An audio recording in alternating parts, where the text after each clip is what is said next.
Good morning, third graders. It's nice to talk with all of you and get started on our next lesson, which is lesson 14 in module 7.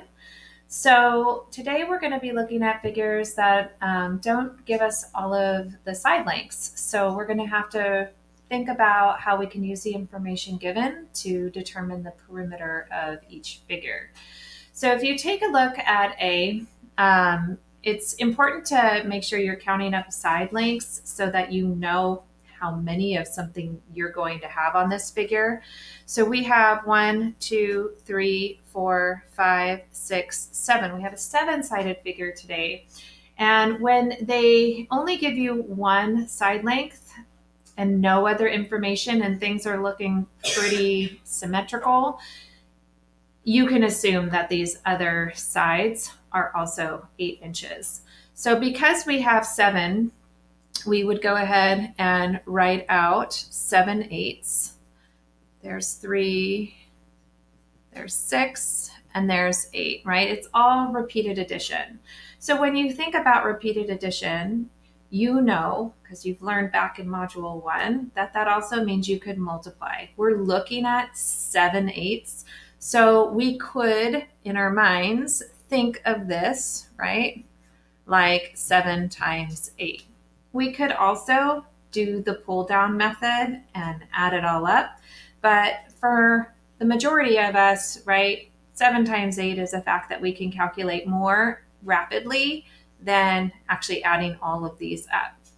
I do want you to write out this math problem though, because again, you really have to keep your connection with perimeter and addition. Okay, I can't tell you how many times I see kids end up multiplying side lengths to find perimeters instead of doing that to find area. So I know 7 times 8 equals 56. So I'm going to hold off on all of the pull down work here just for the sake of time. And this perimeter would be 56 inches. Now, this figure over here is a 3-sided figure, which we all know is called a triangle. And when we only have one side length again, and things are looking pretty equal around here, we can assume that each side length is 7, which would give us 3 7s. Now, just a quick side note, when we have a triangle with all equal sides, we call it an equilateral triangle. So 3 7s, right? We would write out the math problem as addition. But in our minds, we can think, 3 7s equals 21. So my perimeter of this figure is 21 feet. Now remember, perimeter is the outside edge. Okay, this is making it a little blurry and feeling like area, but it's not. It is 3 sides that all happen to be the exact same size. So we can use multiplication because it's just creating a repeated addition problem for us. Now on C, we have our square, right? Which, if we were to classify it, is a quadrilateral, is a parallelogram, is a polygon, is also considered a rectangle. It is also a regular polygon, right? Because it has all equal sides and all equal angles. Now, this is 9, and we have 1, 2, 3, 4 sides that are 9. So our addition problem would look like this, right? But our thinking problem, if I have 4 9s, would look like that, okay? 4 times 9 equals 36. So this figure is 36 meters. Now looking over here, I've got figure D, which is 1, 2, 3, 4, 5. Do you remember what a 5-sided figure is called? It is a pentagon. So this pentagon has all equal sides. So every side length is going to be 6, right? And that would be 5 6s. 1, 2, 3, 4, 5. And again, mentally, when I see a series of any number that's the same being added up, I can use my multiplication to quickly arrive at that answer.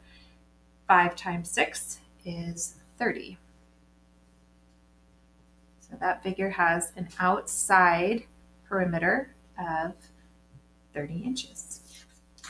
Now, I want you to think back to our area unit, right? And this is what I was kind of warning you about. It's area and perimeter are just determining different measurements for the same figure.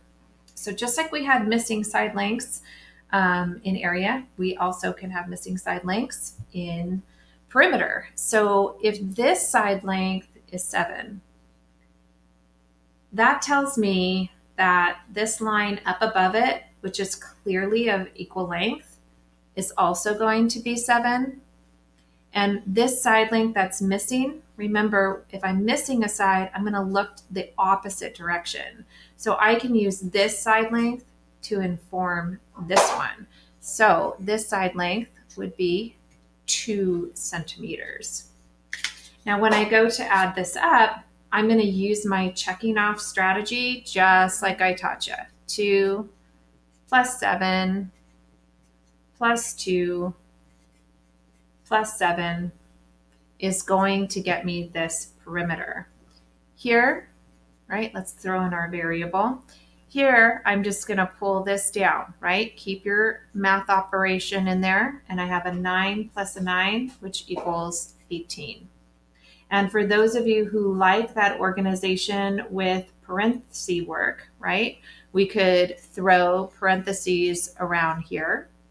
And for those of you who connected to the formula for perimeter of quadrilaterals, right, that would look like perimeter equals 2 times L plus 2 times W, right?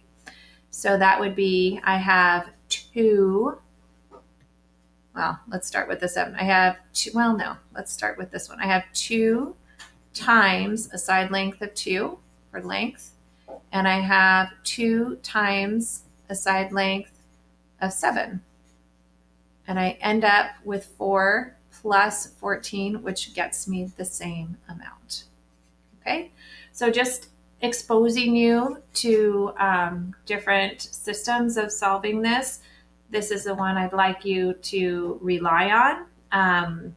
And if this one is where you're kind of really feeling strong with and feel like you can do it successfully, by all means, just remember it's for a quadrilateral and not side lengths that vary, right?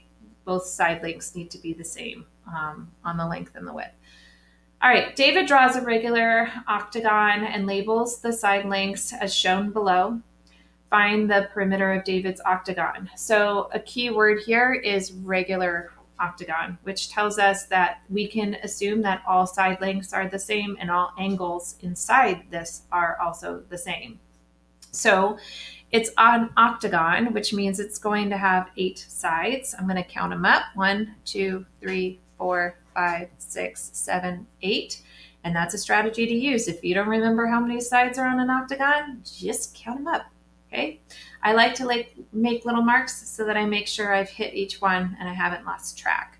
So I have 8 sixes. 1, 2, 3, 4, 5, 6, 7, 8 sixes, right? And I know this repeated addition problem is 8 sixes, right? And 8 times 6 is 48.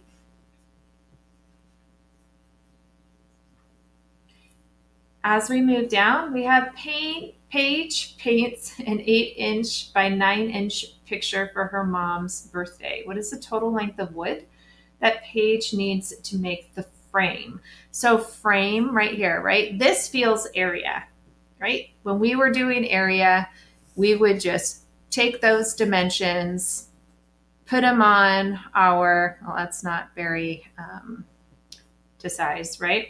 But let's say we had our 8 by 9 Let me make this a little bit more accurate here. That's not a ton better, but a little better. All right, so when we worked on area, right, we would draw this and say, oh, 8 times 9 is 72. The area is 72. But this is specifically asking for a frame, right? And frames go around a picture. They are not the picture on the inside. So that means that we have to use these to determine these two missing side lengths. So if this bottom is 9, we know the top is also 9. And if this side is 8, we know this side has to also be 8. Okay?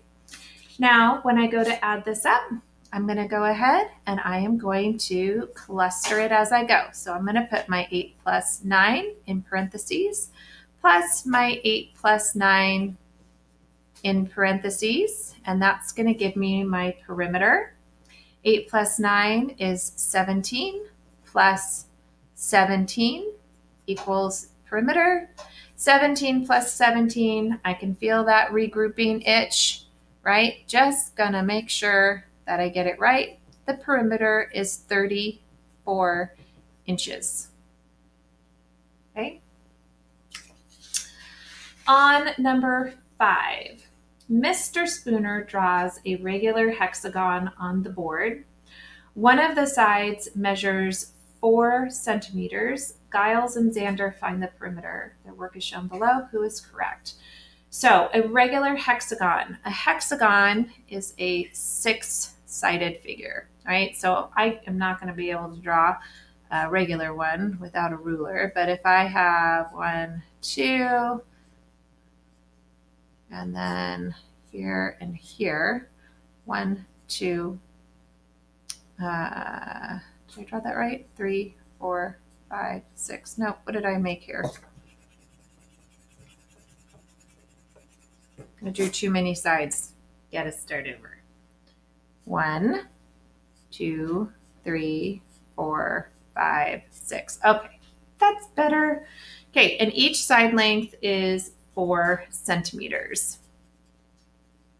So my 4 centimeters go all the way around, and there are 6. So Giles' work has 1, 2, 3, 4, 5, 6 fours, right?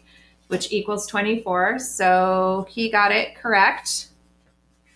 And then if I take a look at Xander, he has 6 fours, right? Which exactly matches Giles' repeated addition. So he also got it correct. Okay, they are both correct because there are, right, 6 sides on a hexagon, and each measured 4 centimeters. 6 fours equals 24. Like that, right? Now this 6 fours you could have written as 6 times 4. That's fine. I just thought I'd mix it up a little bit. All right, so that is basically your work. That'll be similar to your homework tonight. So, or today, whenever you get this into your schedule. So just go ahead and hopefully this review has set you up for success. If you have any questions, feel free to bring them to our video conference, or you can write a note on your homework and let me know, Mrs. Sakai wasn't sure about this one. And